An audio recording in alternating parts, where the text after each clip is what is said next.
ceci va nous conduire vers les systèmes de coordonnées et on va étudier principalement les trois systèmes de coordonnées qui sont fréquemment rencontrés dans les problèmes de mécanique ou bien aussi dans n'importe quel problème de physique, à savoir les coordonnées cartésiennes, les coordonnées cylindriques et les coordonnées sphériques. Bon, on va commencer avec les coordonnées cartésiennes, ce sont les plus utilisées.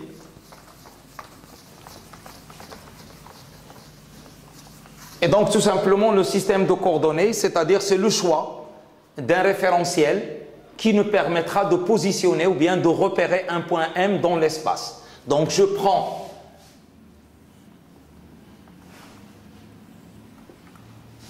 un système de coordonnées X, Y, Z, auquel est attachée la base I, J et K. Et si je prends un point M quelconque de l'espace, un point M, ici il est de coordonnées X, Y, Z, eh bien pour repérer ce point M, donc je vais prendre la projection de ce point dans le plan horizontal, donc soit H projection de M dans le plan X ou Y. Donc voilà H. Donc H ici a pour coordonnées X, Y. Voilà. Et donc pour balayer l'axe au Z, donc je fais la projection. Je fais la projection de M sur l'axe OZ, il me donne un point petit m par exemple, ou bien un point H', donc soit H' projection de M sur l'axe vertical OZ, sur l'axe vertical OZ. Et donc, la position du point M, c'est-à-dire le vecteur OM, est défini par OH' plus H', voilà. Donc, qui est égal à et H', donc il appartient au plan horizontal XY, donc c'est XI plus YJ plus ZK. Donc en général, un point OM, il est défini par XI plus YJ plus ZK. Ce sont les coordonnées. Donc, X, Y, Z, coordonnées cartésiennes, c'est ce qu'on appelle coordonnées cartésiennes de M. Voilà.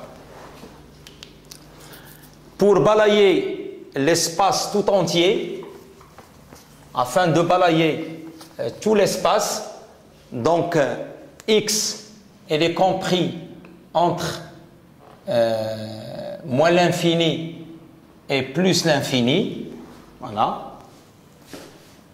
Y entre moins l'infini et plus l'infini, et Z entre plus l'infini et moins l'infini. C'est-à-dire pour balayer tout l'espace cartésien, donc il faut que X part de moins l'infini à plus l'infini, Y de moins l'infini à plus l'infini et Z de moins l'infini à plus l'infini. Comme ça, on décrit l'espace tout entier. Et donc, le point M, il est défini par ces coordonnées cartésiennes qui sont X, Y et Z. Et un déplacement élémentaire, donc au cours du temps,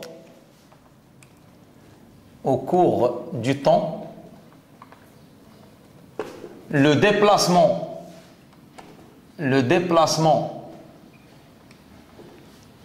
élémentaire de M, élémentaire du point M, est donné par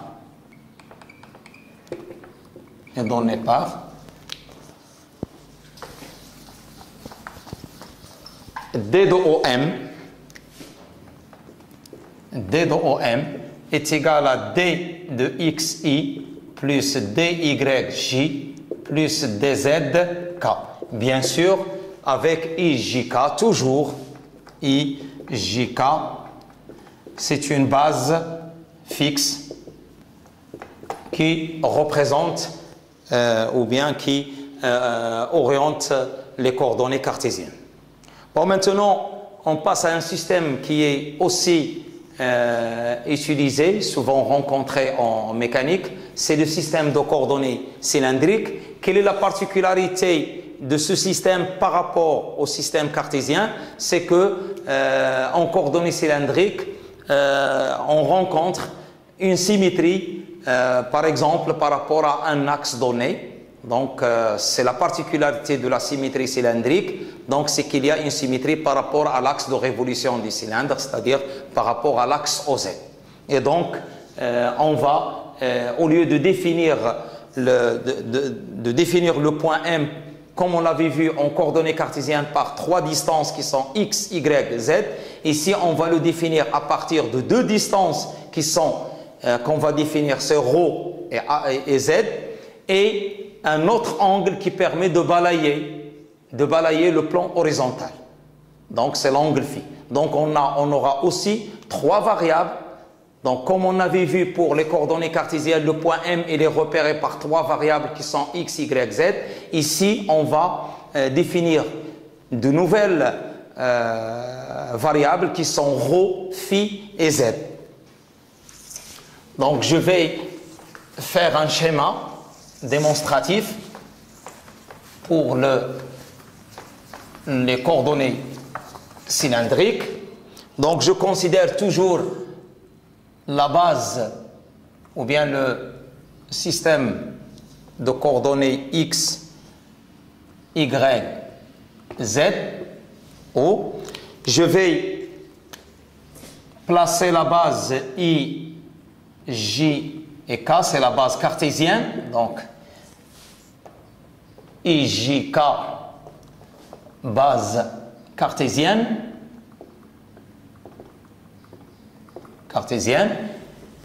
Et donc, je vais tracer un cylindre, tout simplement, un cylindre. Bon. Voilà, un cylindre. Et je vais choisir un point M, ici, un point M, par exemple. Donc, un point X, Y, Z dans l'espace cartésien. Et ce point M, donc on a une projection comme on a fait pour le premier. Donc, on va prendre une projection dans le plan horizontal, au X, Y. Donc, on va définir pour repérer H, donc H, projection sur le plan, ou bien dans le plan X ou Y, tel que OH, on va le décrire, ou bien on va le représenter par ρ, ρ. Donc on va définir un nouveau vecteur ρ.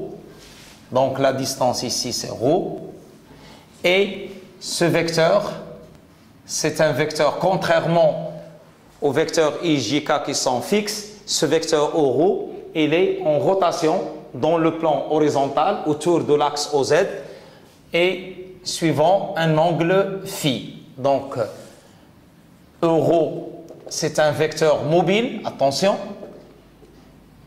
mobile. Donc c'est un vecteur qui se déplace, contrairement aux vecteurs I, J, K qui sont fixes.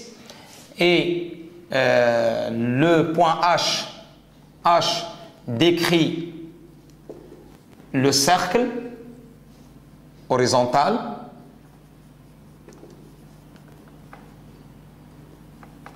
Lorsque phi varie de 0 à 2π. De 0 à 2π. Et donc, je vais choisir un deuxième vecteur perpendiculaire à euro. Donc, le deuxième vecteur qui est perpendiculaire, ici, pour pouvoir repérer le point H. Donc, ici, le vecteur E phi.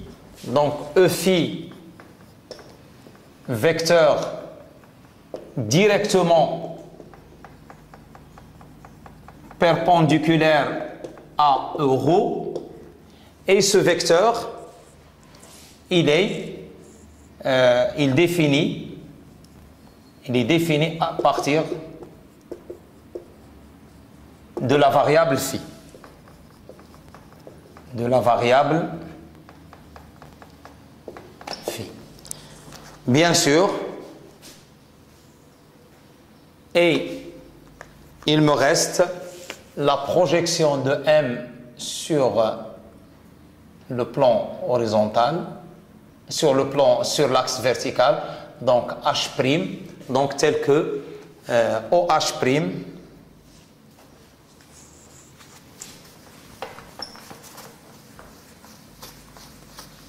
H', projection de M sur l'axe OZ, tel que OH' est égal à ZK. Donc OM est égal à OH plus HM, ou HM c'est OH'. Donc HM c'est OH'. Donc, qu'est-ce que j'aurai? OM est égal à OH, je l'ai défini par ρ, et plus HM qui est égal à OH', donc c'est ZK. Voilà. Donc, en coordonnées cylindriques, le point M il est repéré par la variable ρ et par la variable Z. Donc, on a comme si on a réduit l'espace parce qu'on a une possibilité de symétrie. Donc, avec, bien sûr, pour définir ces repères, avec euro, c'est le vecteur unitaire, donc on l'avait défini comme on avait dit au départ, donc c'est OH sur le module de OH.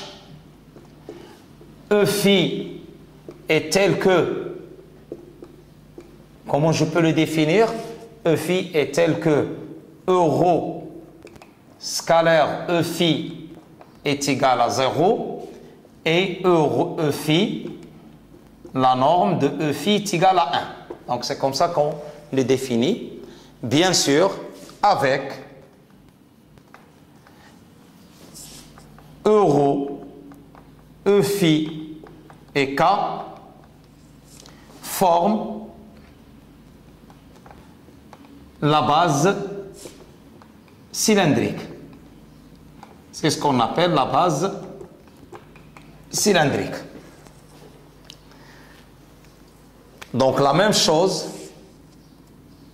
qu'est-ce qu'on peut dire de ces vecteurs? Donc ici, je vais représenter K. Voilà. Voilà la base. Donc la base ici, euro, E phi, K, c'est la base. Ça, c'est la base cylindrique. C'est la base cylindrique. Bien sûr, quelle est la relation entre les différents vecteurs de cette base? Donc, on fait de la même façon. On a euro scalaire euro est égal à E phi scalaire E phi est égal à K scalaire K est égal à 1 pour que les vecteurs soient normés. Donc les vecteurs normés. On a aussi euro scalaire E phi est égal à E phi scalaire K qui est égal à K scalaire euro est égal à 0, c'est-à-dire que les vecteurs sont orthogonaux. Et ce qu'il reste tout simplement, c'est que la base cylindrique, il est direct dans le sens euro E phi K. Donc euro E phi et K direct, c'est une base directe dans ce sens-là. C'est-à-dire que si je prends euro comme ça, E phi comme ça et K comme ça, donc j'ai, comme j'ai dit tout à l'heure, si je prends le produit vectoriel euro vectoriel E phi, ça me donne ce vecteur-là. Et si je prends E phi vectoriel K, ça me donne euro. Et si je prends K vectoriel euro, ça me donne E phi. C'est-à-dire euro vectoriel E phi est égal à K. E phi vectoriel K est égal à euro. Et K vectoriel euro est égal à E phi. Attention, il faut que ces relations ne vous échappent pas. À chaque fois, il faut les poser, il faut les maîtriser. Parce que c'est, en général, toutes les erreurs rencontrées au sein des étudiants, c'est qu'ils n'arrivent pas à assimiler ce produit vectoriel entre les vecteurs de la base ainsi définie. Voilà. Et donc, le vecteur déplacement, de la même occasion, on peut définir le vecteur déplacement D de OM avec OM est égal à rho euro plus ZK. Donc le D de OM c'est quoi? Comment je peux le calculer? D de OM est égal à D de rho euro plus ZK. Donc c'est un déplacement qui se fait au cours du temps. Donc c'est D rho euro plus rho D de euro plus DZK plus ZDK. Donc moi je fais le calcul global. Et après, je procède à des simplifications. Donc, la base cartésienne étant supposée une base fixe, donc ça c'est 0. Mais attention, ça c'est très important, D de euro est différent de 0. Parce que, comme je l'ai dit tout à l'heure, le vecteur euro c'est un vecteur mobile. C'est un vecteur mobile. Et comment je peux le calculer? C'est très simple. Donc, D de OM est égal à D rho euro plus rho. Et je vais écrire D de euro sur DT fois D. Je vais l'écrire comme ça, fois défi. Donc, je vais simplifier. Je multiplie par défi, je simplifie par défi, plus DZK. Maintenant, comment je peux calculer D euro sur défi? C'est pour cela que je suis obligé de faire des projections. Et à partir de ces projections, je peux déduire D de euro sur défi. Donc, je vais effacer ceci. Donc si je fais la projection dans le plan X ou Y, qu'est-ce que je regarde? Donc dans le plan, voilà l'ensemble des vecteurs que je regarde dans le plan. Donc ici I, J. Qu'est-ce que je retrouve? je retrouve le vecteur euro et le vecteur qui est directement perpendiculaire.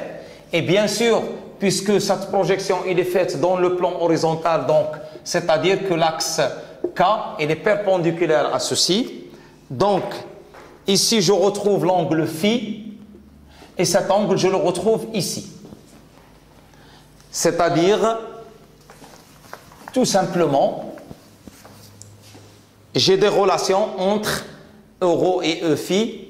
Donc euro, si je fais la projection, donc j'applique les propriétés du produit scalaire, donc c'est cosinus de phi I plus sinus de phi J, voilà, et E phi est égal à, si je fais ici la projection, je retrouve moins I, donc c'est moins sinus de phi I plus cosinus de phi J.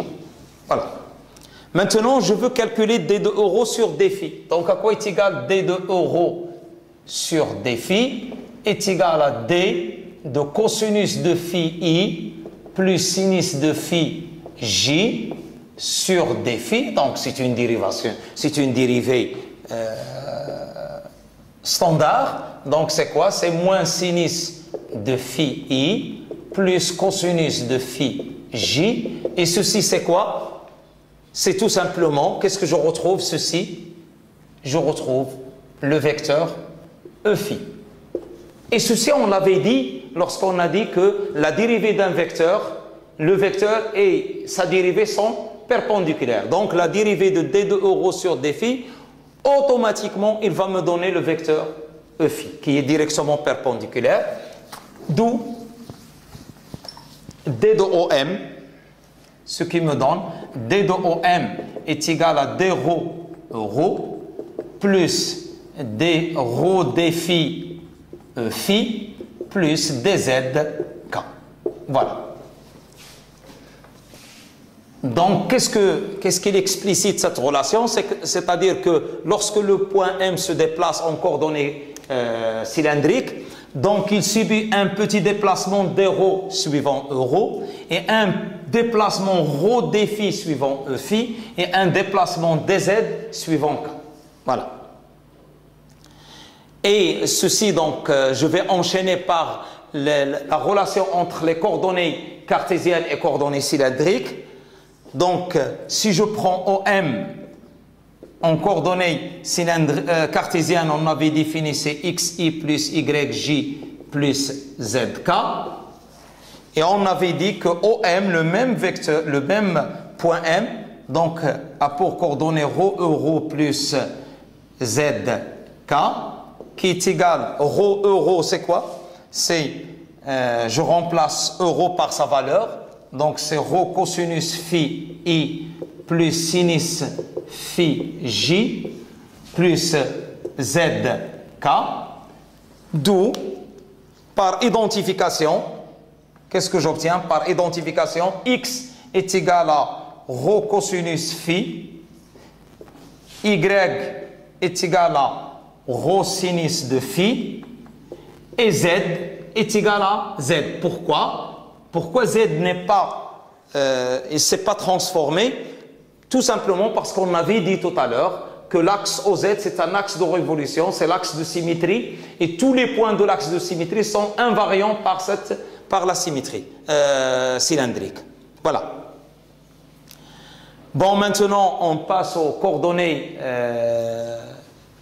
sphériques. Bon, il y a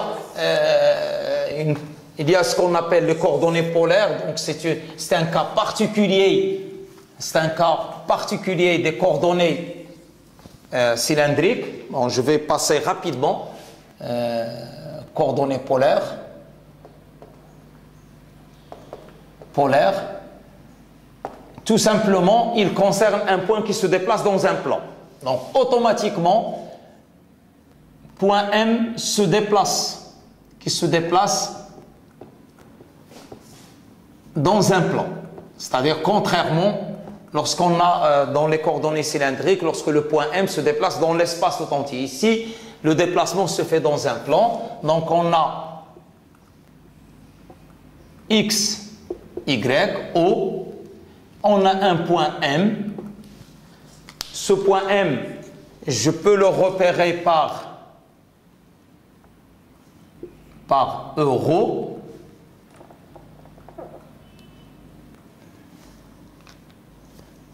Et par phi. Donc ici j'ai l'angle phi, ici I et ici J. Voilà. Donc ici OM est égal à XI plus YJ, parce qu'on avait dit que le mouvement se fait dans un plan, et OM en coordonnées polaires, je l'écris comme étant ρ euro. Voilà. Bien sûr, avec X, la même chose, on prend carrément X est égal à ρ cosinus de phi et Y est égal à ρ sinus de phi. Voilà.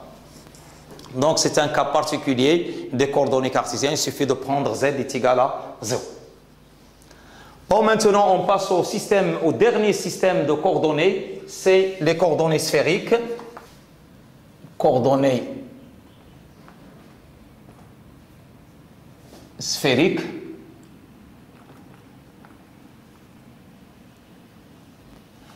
Donc, dans le système de coordonnées sphériques, donc on considère une sphère.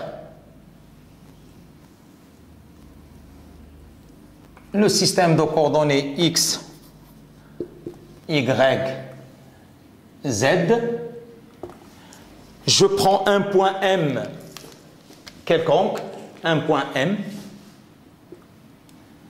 Ce point M, il est en coordonnées cartésiennes, c'est X, Y, Z, mais OM, il est défini par un R et un ER, donc c'est un vecteur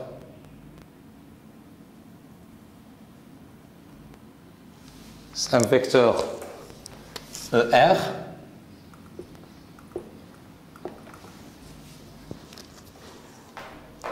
Et par projection,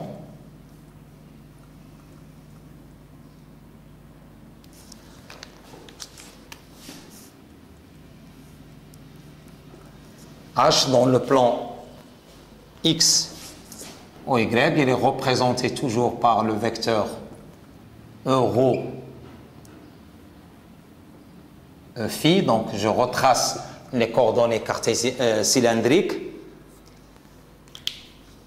La particularité de ce vecteur, c'est que ER il est égal à OM sur module de OM, c'est le vecteur directeur unitaire lié au point M. R il est égal à OM, c'est le module de OM. Donc il est compris entre, donc R est supérieur ou égal à 0 pour pouvoir décrire toute la sphère. Donc si on a une sphère de rayon R, donc R elle est inférieur ou égal à grand R. Donc il y a un premier, le vecteur, l'angle phi qui oriente ou bien qui permet de décrire le point M dans le plan horizontal, et on va définir un deuxième angle θ qui permet de positionner le vecteur ER dans le plan vertical. Donc phi, il permet de balayer au point H qui est le point H, c'est la projection de M dans le plan horizontal, donc pour pouvoir balayer le plan horizontal, et θ, c'est l'angle qui permet au vecteur ER de décrire ou bien de balayer le plan vertical. Bien sûr, avec phi qui varie entre 0 et 2π, voilà, et θ compris entre 0 et π. Voilà les trois nouvelles variables qui permettent de décrire. Donc, si le point M en coordonnées cartésiennes, il est défini par x, y, z, en coordonnées cartésiennes, on avait vu que en coordonnées cylindriques, il est défini par ρ, phi et z, en coordonnées cylindriques, et en coordonnées sphériques, il est défini par r, θ et phi. Donc toujours ici, comme si on a transformé, comme vous pouvez le voir, donc comme si on a transformé le plan XY en un plan ρ phi, en maintenant Z constant, et ici on a transformé le plan ρz, en un plan r θ. Donc ici, carrément, dans les coordonnées sphériques, on ne maintient aucune des variables cartésiennes. Donc vraiment, on a tout transformé. Ici, quand même, il y a la variable z qui reste en coordonnées cylindriques. Cependant, ici, on a trois nouvelles variables. Et ces variables, ils varient de la façon suivante. Si R est variable et en maintenant θ constant et phi constant, le point M, qu'est-ce qu'il va décrire? Donc, si je maintiens phi constante et θ constant, donc le point M, il va décrire la droite qui porte la droite OM. Donc, si à nouveau, je fixe R et je fixe θ et je laisse phi variable, donc le point M, il va décrire un cercle de rayons. Voilà le rayon. Ce rayon-là, c'est R sinus θ. Ça, c'est R sinus θ. Pourquoi? Parce qu'ici, on a un angle droit et donc ceci, c'est R sinus θ. Si ceci R, donc on a ici R sinus de θ. Et si je fixe R, je fixe phi, R et phi, donc qu'est-ce qu'il va décrire le point M lorsque θ est variable? Donc il va décrire une portion de cercle, donc c'est un demi-cercle de rayon R et de centre O. Voilà. Et donc le trièdre ainsi défini à partir de ces variables, le trièdre ainsi défini, c'est ER, Eθ et Eφ. Ça, c'est le trièdre relatif aux coordonnées sphériques. Ce trièdre est défini tel que on a ER scalaire Eθ est égal à Eθ scalaire Eφ est égal à Eφ scalaire ER est égal à 0. On a ER vectoriel Eθ est égal à Eθ est égal à Eφ. Et on a Eθ vectoriel Eφ est égal à ER. Et on a Eφ vectoriel ER est égal à Eθ. Bien sûr, les vecteurs ER, Eθ, Eφ sont des vecteurs qui sont normés. Voilà. Et pour pouvoir trouver des relations entre les coordonnées cartésiennes et les coordonnées sphériques, on va faire deux projections. Il faut retenir ces projections. C'est elles qui permettent de retrouver les coordonnées cylindriques en fonction des coordonnées cartésiennes. Donc la première, c'est la projection dans le plan horizontal. Projection dans X ou Y. La voilà. C'est la même qu'on avait vue pour les coordonnées cylindriques. Donc ici, on a Eφ, ER, on a Euro, Eφ, et on a I, J. Donc phi et phi. Voilà. Et si je fais une projection dans le plan vertical, le plan vertical, qu'est-ce que j'obtiens? Donc ici, Z, K, ici, euro, et là je trouve ER, Eθ. Bien sûr, ici, K, il est perpendiculaire ici, et ici, c'est perpendiculaire à Eφ. Parce que Eφ, il appartient au plan horizontal, et nous, on a fait une projection dans le plan vertical. Donc ici, on a θ et on a θ. Et à partir des relations qu'on va déduire de ces projections, on peut tout calculer sans erreur. Il suffit de bien poser ces différentes projections que je vais garder jusqu'à la fin. Donc, j'aurai euro est égal à cosinus phi i plus sinus phi j, et j'aurai e phi est égal à moins sinus phi i plus cosinus phi j plus 0k et k à quoi est égal? Est égal à 0i plus 0j plus 1k. Voilà. Et comme ça, j'aurai euro e phi k est égal à une matrice qui multiplie i, j, k. Et c'est la matrice qui permet de passer, c'est la matrice de passage des coordonnées cylindriques aux coordonnées cartésiennes. Donc ici, cosinus phi, sinus phi, 0, moins sinus phi, cosinus phi, 0, 0, 0, 1. Et donc, si vous calculez le déterminant de cette matrice, vous trouverez que c'est plus 1. Donc, si je calcule déterminant de cette matrice M, de la matrice M, donc c'est cosinus carré de phi plus sinus carré de phi, il est égal à 1. Donc, ce qui prouve que la base euro e phi k, il est direct dans ce sens-là. Et il est normé. Donc, plus 1 c'est normé. Et plus, c'est-à-dire qu'il est direct dans le sens euro e phi et k. Donc, la même chose. Donc, je peux calculer les autres. Donc, je vais faire les projections, les autres projections. Donc, qu'est-ce que j'ai? ER à quoi est égal? ER est égal à sinus θ euro plus cosinus θ k, et Eθ à quoi est égal? Moins,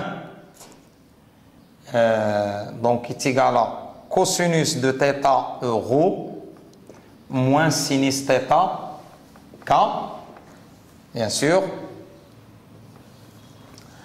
Si j'introduis E phi, donc normalement plus 0 E phi, plus 0 E phi, et E phi à quoi est égal? 0 euro plus 0k plus 1 E phi. D'accord? Et là, je peux retrouver une autre matrice de passage des coordonnées cylindriques aux coordonnées sphériques. Bien sûr, mais pour déterminer cette matrice, il faut réarranger l'écriture de ceci. Pourquoi? Parce que la base, il est direct dans le sens euro e phi k. Donc, je vais écrire ER est égal à sinus θ euro plus 0 E phi, voilà, plus cosinus θ k, et Eθ est égal à cosinus θ euro plus 0 E phi moins sinus θ k. Et E phi est égal à 0 euro plus 1 E phi et plus 0 k. Je complète la matrice. Et donc ER, Eθ, E phi, comme ça. Donc c'est une matrice sinus θ 0 cosinus θ, cosinus θ 0 moins sinus θ, 0, 1, 0. Et si je calcule le déterminant, donc je trouve que cette matrice, elle est égale à, le déterminant est égal à 1. Donc, je trouve cosinus carré plus sinus carré, donc c'est égal à 1. Donc, c'est une matrice donc ici qui multiplie euro, E phi et K. Voilà. Donc, ici, c'est 0, 0, cosinus carré. Donc, déterminant de la matrice M', ici, M' est égal à plus 1. M', matrice de passage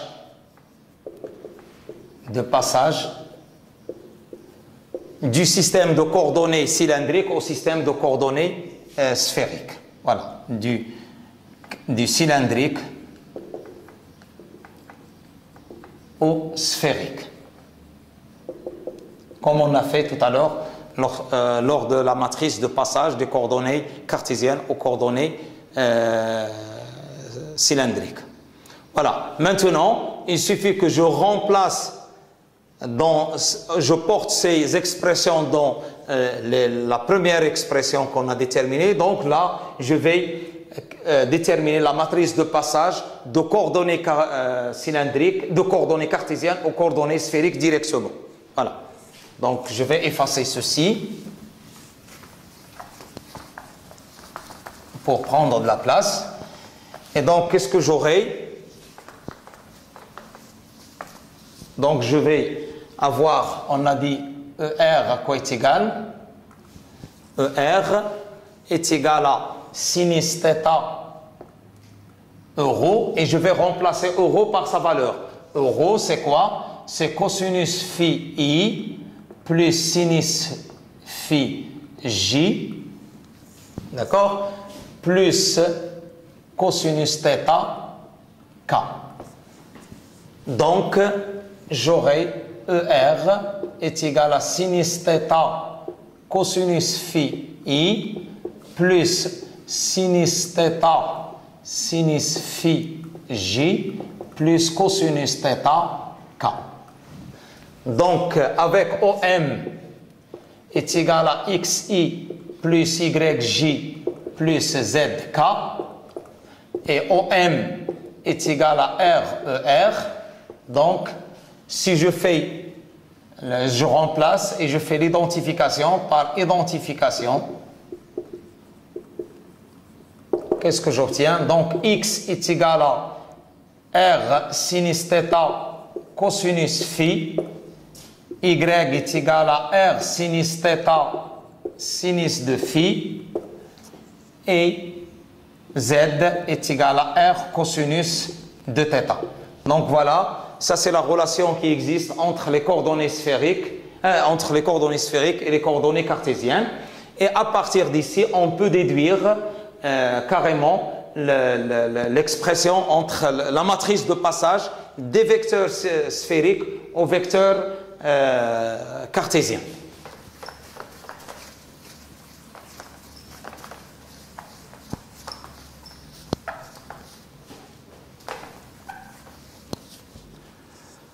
Donc, si je prends ER, donc est égal à sinus θ cosinus phi I plus sinus θ sinus phi J plus cosinus θ K, à quoi est égal Eθ? Donc, Eθ est égal à, si je prends, donc est égal de la même façon, en faisant le calcul, j'aurai cosinus de θ cosinus phi I plus cosinus de θ sinus de phi J plus moins sinus θ K, moins sinus θ K. Et j'aurai finalement E phi est égal à moins sinus phi I plus cosinus phi J plus 0K. Et donc la matrice de passage des coordonnées sphériques aux coordonnées cartésiennes, donc j'aurai ER, Eθ, E phi, c'est les coordonnées sphériques, est égal à la matrice de passage qui multiplie I, J et K, c'est les vecteurs de la base cartésienne. Donc ici, sinus θ, cosinus phi, sinus θ, sin phi, cosinus θ, cos θ, cos phi, cos θ, sin de phi, moins sinus de θ, et moins sin de phi, cos de phi, est 0. Et donc, si on calcule, donc ça c'est la matrice de passage, m seconde, c'est la matrice de passage des coordonnées sphériques aux coordonnées cartésiennes. Et si je calcule le déterminant de m seconde, très simple, si vous le calculez, vous trouverez que c'est égal à plus 1.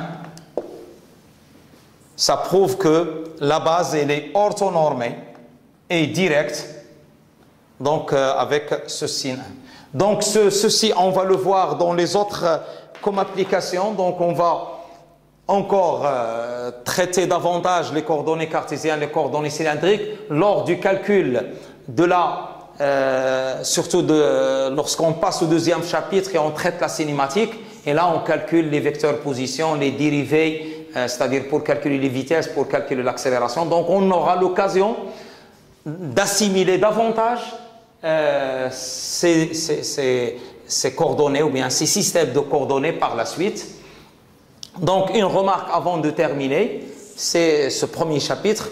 Donc le vecteur EF, c'est un vecteur, comme je vous ai dit, c'est un vecteur qui est directement perpendiculaire à ρ et on l'a défini à partir des coordonnées cylindriques. Aussi, le vecteur ρ et EφI se trouvent dans le même plan que EJ. Lorsqu'on a défini le système de coordonnées sphériques, on a lorsqu'on a défini le vecteur ER, c'est le vecteur qui positionne le point M dans la sphère, eh bien, automatiquement, le vecteur Eθ, il est choisi de telle façon à qu'il soit un vecteur directement perpendiculaire à ER, dans le sens où θ croissant. Et c'est un vecteur qui, donc les vecteurs ER et Eθ se trouvent dans le plan K euro. Donc c'est ce qu'on a fait lorsqu'on a fait les projections, que ce soit dans la projection horizontale ou soit dans le plan vertical.